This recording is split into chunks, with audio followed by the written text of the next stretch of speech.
এই কথাটো মানে যুঁজি তেখেতে আমাক প্ৰমাণ দিব নোৱাৰে 24 ঘণ্টাৰ ভিতৰত অসমৰ ৰাইজৰ তাত ক্ষমা খোজক এইখিনি মোৰ আপত্তি আৰু যুঁজি তাৰ প্ৰমাণ পত্ৰ গোটেইখিনি মোৰ তাত আছে তাৰ ল'ৰাৰ আছে তেখেতৰ আছে মই দেখুৱাই দিব পাৰিম এইখিনি মোৰ কথা এই যে কৈছে বাপ পিতেকে ৰেপ কৰিছে উপযুক্ত প্ৰমাণ তেখেতক দেখুৱাব লাগিব 24 ঘণ্টাৰ ভিতৰত আৰু যদি নেদেখুৱাব পাৰে ৰাইজৰ তাত ক্ষমা খোজক অসমৰ ৰাইজৰ তাত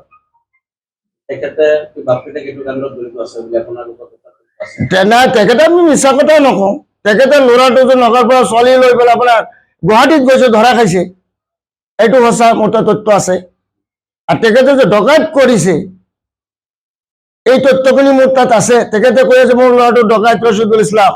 ৰচিদুল ইছলামৰ লাইফত এটা ডকাইতি কেছ দেখুৱাই দিয়ক যদি তেখেতৰ সৎ সাহস আছে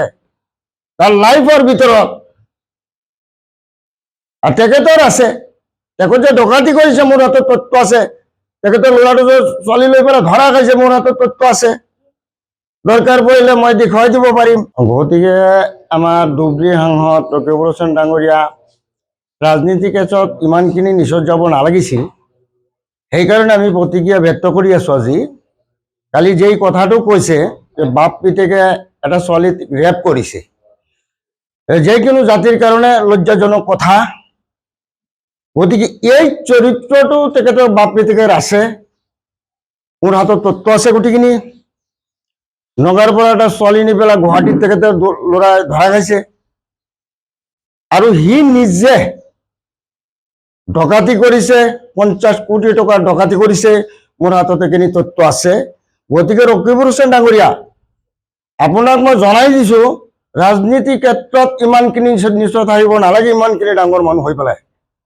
গতিকে আপোনাৰ মেণ্টেলত ধৰিছে আপুনি মেণ্টেলত যাওক আপোনাৰ ব্ৰেইনটো নষ্ট হৈ গৈছে আবল তাবল আপুনি বকি আছে সেইকাৰণে আপোনাক সতৰ্কবাণী দিলো কিন্তু আমি আইনৰ আশ্ৰয় ল'ব ধৰিছিলো কিন্তু মোৰ মানৱতা মই ঠিক ৰাখিলো যেহেতু তেখেতে একজন সাংসদ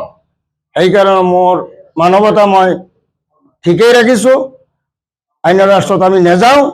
কিন্তু দ্বিতীয়বাৰ তেনেকুৱা আপুনি ক'লে মই আইনৰ আশ্ৰয় ল'ম এইখিনি মোৰ কথা কৈ পেলাই মই শেষ কৰিলো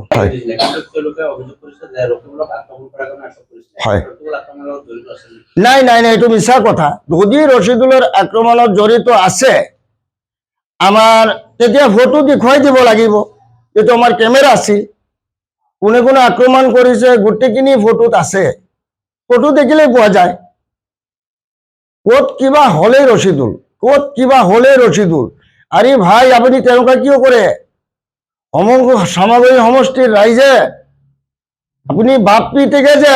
দুৰ্নীতি কৰি পেলাই এতিয়া লুটপাট কৰি পেলাই খাই কিনি গৈছে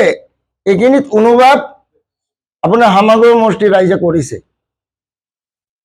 গতিকে আপুনি তেনেকুৱা আৰু নকৰিব এই কাৰণে আপোনাক হুকিয়াই দিছো মই দেউতা হয় ৰচিদুলৰ আৰু মই এজন বিকলাংগ মানুহ তেনেকুৱা কথা ক'ব আপোনাৰ নালাগে